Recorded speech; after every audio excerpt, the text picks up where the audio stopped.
மதுரையில வைகை ஆற்றின் தெற்கே குரு இருந்த துறை, இப்போ குருவித்துறை அப்படின்னு ஒரு ஊர் இருந்தது. அங்க சுகலன் அப்படின்னு ஓரளவு பணக்கார விவசாயி, அவருடைய மனைவி பெயர் சுகலை.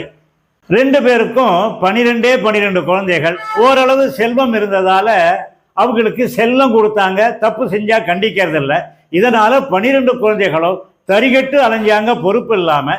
இந்த கவலையில ரெண்டு பேருமே இறந்து போயிட்டாங்க. அந்த 12 பேரும் இளைஞர்களாக ஆன பிறகு ஒரு வேடனுடைய சவகாசம் கிடைத்து காட்டுக்கு போய் கட்டுப்பாடு இல்லாமல் விலங்குகளை வேட்டையாடினாங்க. ஒரு நாள் அந்த காட்டுல தேவர்களின் குரு பிரகஸ்பதி தவம் செய்து கொண்டிருந்தார். அப்போ அவர் மேல இவர்கள் கல் எறிந்து அவர்களை கீழ்த்தரமா பேசினாங்க.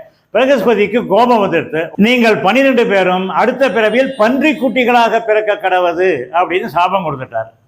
அதனால அந்த 12 பேரும் காட்டுல தலைவன் பன்றி தலைவி பன்றி அவங்களுக்கு பன்றி குட்டிகளாக வந்து பிறந்துட்டாங்க.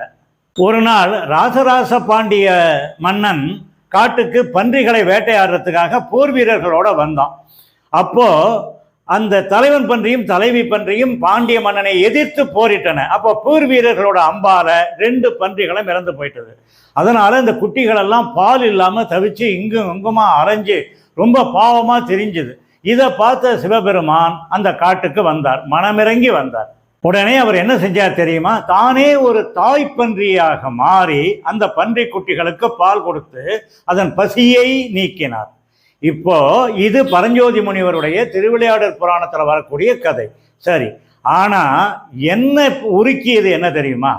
பன்றி என்பது ஒரு கேவலமான பிராணின்னு நாம் நினச்சிக்கிட்டு இருக்கிறோம். அசிங்கத்தில் கிடக்கும், சுத்தபத்தம் இல்லாத இடத்துல கிடக்கும், சேற்றிலும் சகதியிலும் கடந்து உழலும், அது கண்டதை திங்கும். அதை நம்ம உயர்வாக நினைப்பதே இல்லை.